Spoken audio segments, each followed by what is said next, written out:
Pakistan does not have much to celebrate these days. Cricket was once a source of joy for their citizens, but now it seems it gives the country nothing but more despair. On Sunday, Pakistan once again were well beaten by India on the cricket field. But rather than accepting the loss, this time the Pakistan cricketers stooped to a whole new low, one that has rarely been seen in international sport. As far as the cricket match goes, there was nothing new. You know the script. India face Pakistan, India win. It's like watching a movie and you already know the ending. One would imagine that these recurring defeats to India would anger and frustrate the Pakistan players. And on Sunday, it did. Some Indian cricket fans at the Dubai International Stadium were teasing Pakistani pacer Rauf. It was purely on cricket and the kind of banter that is very much a part of the game. But his reaction to those harmless chants was a reflection of the desperation and the delusion in Pakistan. Several videos on social media showing Rauf attempted to mock Indian fans with a gesture. Now, that gesture seems to be a reference to Pakistan's baseless claims that they downed 6 Indian fighter jets during Operation Sindoor. And he did not stop there, by the way. He also seemed to mimic the crashing of planes, not once but twice. Such is the false propaganda in Pakistan that citizens and even cricketers are forced to believe in these ridiculous claims, which the Indian army has constantly denied, remember. But to degrade a sporting event with hateful gestures shows that now even international cricketers have been reduced to puppets of the Pakistan army. And their cricketers are performing the dual role of also being ambassadors of the Pakistan Army Chief, Asim Munir. Some cricket fans would also wonder whether the players were representing the country or the Pakistan army. And now India captain Suryakumar Yadav also made a reference to Operation Sindoor during the first India-Pakistan match at the Asia Cup. But it was purely in solidarity with the Indian Armed Forces, not an unsavory gesture which attempted to mock an entire country, of course. Rauf's actions were a gross violation of ICC rules and he faces a severe punishment from the governing body. But it is also a reflection of the mentality of the Pakistani cricketers and the army, who want to try and force a false narrative to the world, that too through a sporting platform. But the reality is this: Pakistan were well beaten on the battlefield during Operation Sindoor, and they were humiliated on the cricket pitch once again on Sunday. No matter how much you try and peddle a certain narrative, the reality will not change. India entered the festive season today with a major economic reset, as the government's next generation GST reforms came into effect. These sweeping changes, coupled with a renewed call for going for Swadeshi, expected to boost household savings and strengthen the economy. Starting today, daily essentials, popular food items, even vehicles and electronics expected to cost less. Roti, paneer, among other food items have been moved into the zero tax slab, while life and health insurance premiums are now GST exempt. Cars, two-wheelers, televisions expected to become more affordable. In fact, the finance minister had earlier announced the restructuring of the GST into 2 main slabs, 5% and 18%. Simplifying the system and providing relief to consumers. While the majority of products will now attract lower rates, a few categories have become costlier. For example, clothes priced above 2,500 rupees will now face an 18% tax as compared to the earlier 12%.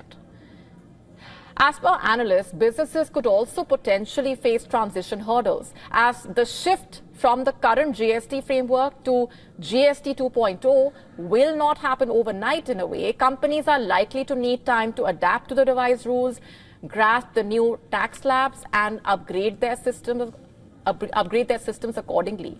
And during this adjustment period, consumers may also experience inconsistent pricing or occasional billing errors until the operations fully stabilize. Ahead of the rollout, Prime Minister Modi yesterday addressed the country.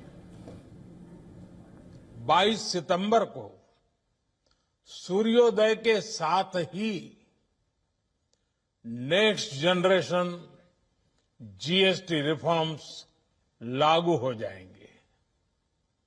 एक तरह से कल से देश में GST बचत उत्सव शुरू होने जा रहा है। Prime Minister Modi also said that due to reduction in GST, it will now be easier for the citizens of the country to fulfill their dreams, be it building a house, buying a TV, a refrigerator, or buying a scooter, bike, or a car. Traveling has also become cheaper as GST has been reduced on rooms in most hotels. The Prime Minister linked these reforms to the larger philosophy of Swadeshi, reminding the country that just as the Swadeshi mantra fueled the independence struggle, it must now drive prosperity. In fact, he underlined that many foreign-made items creep into daily use without notice and urged citizens to consciously prefer Indian-made goods.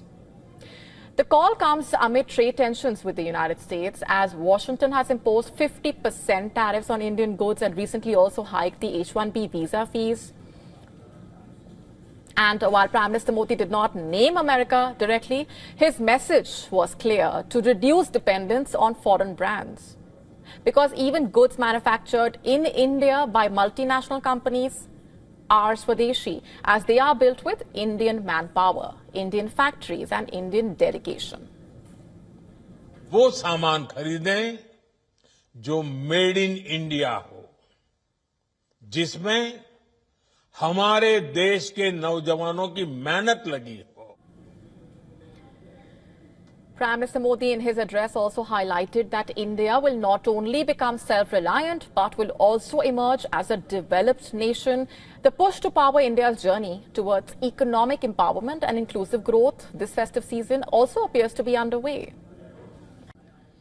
US President Donald Trump turned Charlie Kirk's eulogy on Sunday into a MAGA rally. Trump hailed Kirk as a missionary with a noble spirit and a great, great purpose, and vowed during Kirk's memorial to carry on his work. A missionary with a noble spirit and a great, great purpose. He did not hate his opponents. He wanted the best for them. That's where I disagreed with Charlie. I hate my opponent, and I don't want the best for them. Trump said the violence comes largely from the left, quote unquote. Though he did not provide evidence for that claim, the remarks often veered into the sharply partisan, standing in contrast to the more solemn tone of other speakers. The event was organized by Kirk's conservative youth advocacy group Turning Point USA and drew tens of thousands of mourners to the State Farm Stadium in Arizona. The messaging reflecting the nature of Kirk's memorial, which had the feel of a religious revival in a way, mixed with a Make America Great Again rally.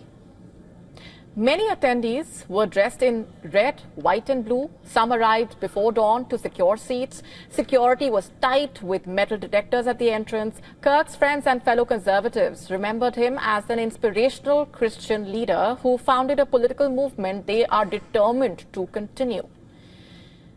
Charlie Kirk's wife, Erica Kirk, who now heads Turning Point USA, delivered an emotional tribute highlighting her husband's devotion to Christianity, family and activism. The couple has 2 young children. Remember, Kirk was killed by a single bullet while speaking at a campus event. Authorities have charged a 22-year-old technology college student with the murder. Investigators say he told his romantic partner in text messages that he had killed Kirk because he had had enough of his hate, quote unquote. Erica Kirk also offered forgiveness to the 22-year-old charged with Kirk's murder, citing the Bible's teaching that Jesus urged his followers to forgive even those who harmed them, drawing a solemn applause from the crowd. Some political figures have framed Kirk's death as a turning point for the conservative movement. The White House advisor Stephen Miller delivered a fiery speech saying, quoting, "You have no idea the dragon you have awakened. You have no idea how determined we will be to save the civilization, to save the West. to save the Republic, quote unquote. In fact, the memorial also featured performances by leading Christian rock artists, giving the event a feel similar to a Sunday service. Hundreds swayed to the music, arms raised, tears streaming down their faces.